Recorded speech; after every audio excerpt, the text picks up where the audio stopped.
Hi guys, welcome back to our channel How to Guide.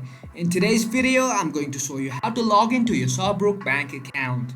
So, without further ado, let's jump right into the video. Firstly, make sure that you have a stable internet connection.